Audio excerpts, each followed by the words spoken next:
আসসালামু আলাইকুম। নাহাস কিচেনে সবাইকে স্বাগতম। আশা করি সকলেই ভালো আছেন। আমিও আল্লাহর রহমতে ভালো আছি। আজকে আবারও চলে আসলাম আপনাদের মাঝে নতুন একটা পাঁপড়ের ভিডিও নিয়ে। সেই পাঁপড়টা হচ্ছে কলা পাতায় জাল মশলার পাঁপড়। তো চলুন দেখে নিই কীভাবে পাঁপড়টা বানাবো। আজকে আমি দু রকমের গুঁড়ি দিয়ে পাঁপড় বানাবো। একটা হচ্ছে আটা আর একটা হচ্ছে চাইলের গুঁড়ি। প্রথমে একটা বাটিতে নিয়ে নিলাম 1 কাপ চাইলের গুঁড়ি। পরে আবার আরেকটা বাটিতে নিয়ে নিলাম 1 কাপ আটা।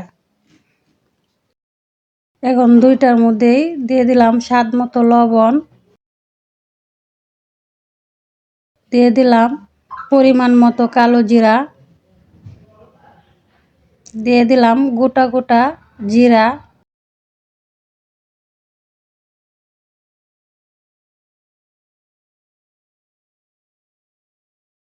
এখন আমি দিয়ে দিব আগে থেকে শুকনা মরিচ ভেজে শিলপাটাতে গুঁড়ো করে রেখেছিলাম। এখন এটা দুটোর মধ্যেই আমি দিয়ে দিব পরিমাণ মতো।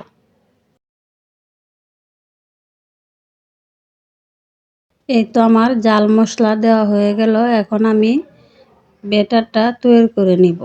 প্রথমে আমি আটাটা গুলে নিব।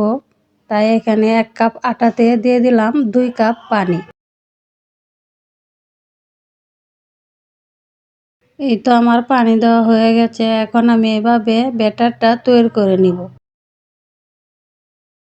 এই তো কিছুক্ষণ নেড়ে চেড়ে আমি ব্যাটারটা তৈরি করে নিলাম। এখন আমি চাইলের গুঁড়ির ব্যাটারটা তৈরি করব।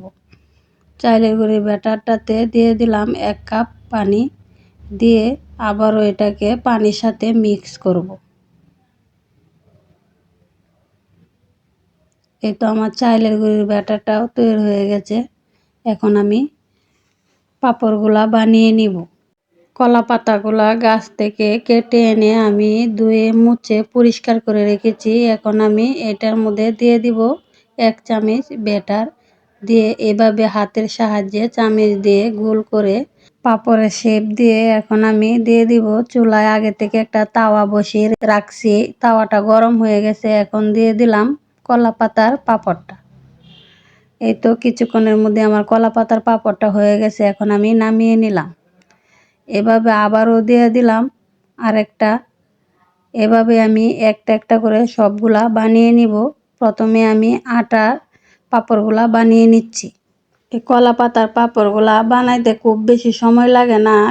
কলা পাতার পাঁপড়টা তাওয়াতে দেওয়ার পর 2 থেকে 3 সেকেন্ডের মধ্যেই হয়ে যায়। চুলার হিট মিডিয়াম হিটে রাখবেন, তাহলে তাড়াতাড়ি হয়ে যাবে। এই তো আমার বেশ কিছু পাঁপড়গুলা হয়ে গেছে। এখন লাস্টে অল্প একটু ব্যাটারে আমি অরেঞ্জ ফুড কালার ব্যবহার করেছি। আপনাদের হাতের কাছে যদি কোনো ফুড কালার না থাকে হলুদ দিয়েও কালার করে নিতে পারবেন। আর যদি একদমই কালার না করতে চান, কালার না করলেও চলবে, সাদাই বানাইতে পারবেন। এই তো আমার আটার পাঁপড়গুলা বানানো হয়ে গেছে। এখন আমি সেম প্রসেসে বানিয়ে নিব চাইলের গুঁড়ির পাঁপড়গুলা। যখন ব্যাটারটা কলা পাতায় দিব তার আগে 1 চামচ দিয়ে ভালো করে ব্যাটারটাকে নাড়িয়ে নিব। সবগুলা পাঁপড় বানানো শেষে আমি সব পাঁপড়গুলা রোদ্রে 2 থেকে 3 ঘন্টা শুকিয়ে নিছি। এই যে দেখুন আমি পাঁপড়গুলা কলা পাতার থেকে উঠিয়ে নিচ্ছি। কত সুন্দর উঠে যাচ্ছে, দেখুন পাঁপড়গুলা কত সুন্দর হয়েছে।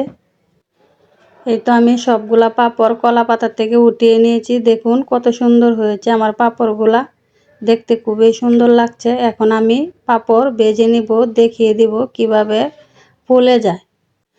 আমি চুলাতে একটা কড়াই বসিয়ে দিচ্ছি, দিয়ে দিচ্ছি তেল। তেলটা গরম হয়ে গেছে। এখন আমি দিয়ে দিলাম পাঁপড়। দেখুন পাঁপড়গুলা তেলে দেওয়ার সাথে সাথে দেখুন কত বড় বড় হয়ে যাচ্ছে।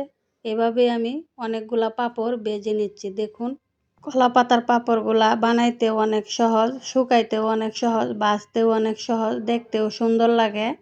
তাই আপনারা কলা পাতাতে পাঁপড় বানিয়ে নেবেন, দেখবেন ভালো লাগবে। এই পাঁপড়গুলা জাল মশলা ছাড়াও বানাইতে পারবেন, জাল মশলা দিয়েও বানাইতে পারবেন।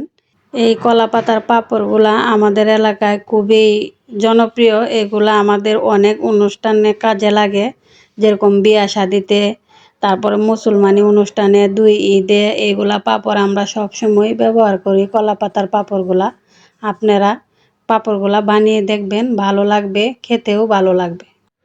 এই পাঁপড়গুলো আপনারা চাইলে অনেক দিন সংরক্ষণ করে রাখতে পারবেন কোনো একটা বড় বয়মের ভিতরে অথবা বড় বক্সের ভিতরে সংরক্ষণ করে রাখতে পারবেন।